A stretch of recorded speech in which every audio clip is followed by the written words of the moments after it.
Assalamualaikum warahmatullahi wabarakatuh. Kami dari kelompok 3 yaitu Salwa Rosida, Ambar Tri Untari, dan Muhammad Najib Ali. Kami menjelaskan mengenai sistem demokrasi dan teokrasi Iran. Yang pertama adalah pengertian demokrasi. Demokrasi merupakan sebuah sistem nilai dan sistem politik yang telah teruji dan diakui sebagai yang paling realistik dan rasional untuk mewujudkan tatanan sosial, ekonomi, dan politik yang adil, egaliter, dan manusiawi, sehingga banyak pengusaha yang otoriter dan totaliter menyebut sistem yang dibangunnya sebagai kekuasaan dan sistem demokratis. Implementasi demokrasi dalam negara Islam.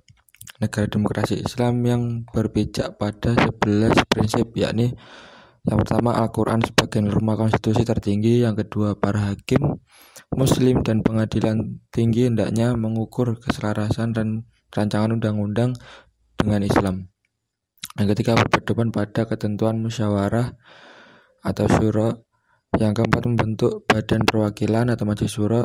Yang kelima pemilihan umum yang bebas untuk memilih wakil-wakil rakyat.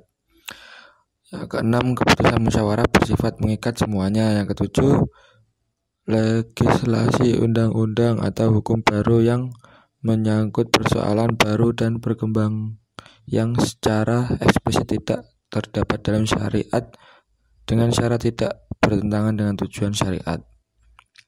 Membentuk lembaga eksekutif, legislatif, dan yudikatif secara sejajar untuk menjalankan fungsinya.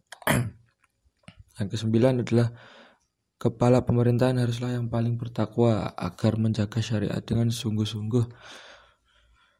Lalu pemimpin eksekutif tidaklah harus orang muslim dan tidak pula harus orang laki-laki. Pemilihan kepala pemerintahan negara Islam dapat mengadaptasi beragam sistem dan prosedur karena tidak ada ketetapan pasti di dalam syariat dan sejarah Islam.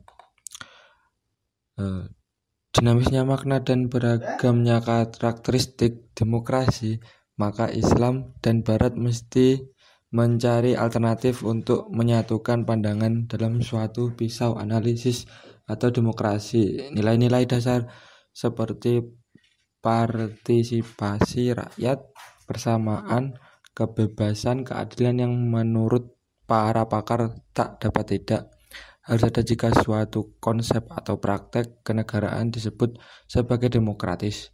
Di atas nilai-nilai dasar tersebutlah piranti operasional demokrasi dibangun sehingga dapat diterapkan ke dalam kehidupan berbangsa dan bernegara. Kan tetapi praktek demokrasi tidaklah vakum budaya, karena implementasi demokrasi mestilah diserahkan kepada setiap bangsa dan negara sesuai dengan kondisi sosial, budaya, dan perkembangan serta perspektif agama masing-masing negara. Campur tangan yang berlebihan dan dominasi suatu negara atas negara lain hanya akan menghasilkan ketidaknyamanan dan permusuhan baik secara terang-terangan ataupun terpendam. Teokrasi dalam negara Iran. Iran adalah sebuah negara timur tengah yang ibu kotanya bernama Teheran. Pada zaman dahulu hingga tahun 1935 Iran bernama Persia.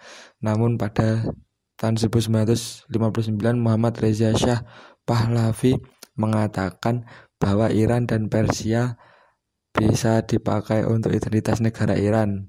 Pada tahun 1979 rezim Muhammad Reza Shah Pahlavi dijatuhi saat revolusi Iran yang dipimpin oleh Ayatullah Khomeini. Lalu Ayatullah Khomeini mendirikan negara Iran sebagai negara Republik Islam teokratis. Sampai akhir ini negara Iran bernama lengkap Republik Islam Iran.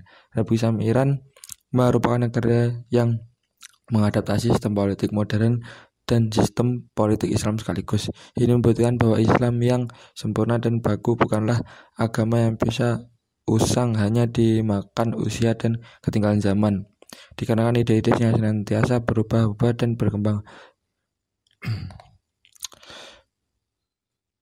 Secara keberadaan sistem pemerintahan Islam Iran tidak terlepas dari sejarah perjuangan kaum muslimin yang dipimpin oleh seorang ulama besar, Ayatullah Khomeini, yang berasal dari keturunan Nabi Muhammad SAW, seorang imam yang sepanjang hidupnya mengabdikan diri untuk memperjuangkan nilai-nilai Islam yang telah terkikis oleh rezim kediktatoran dinasti Pahlavi dan penindasan oleh negara lain. Model pemerintahan Islam seperti Iran pernah diterapkan dan dilaksanakan pada masa Nabi Muhammad SAW dan di masa para Khulafaur Rasyidin, di mana Nabi Muhammad SAW dan para penerusnya menjadi seorang imam dan sekaligus pemimpin pemerintahan di masanya.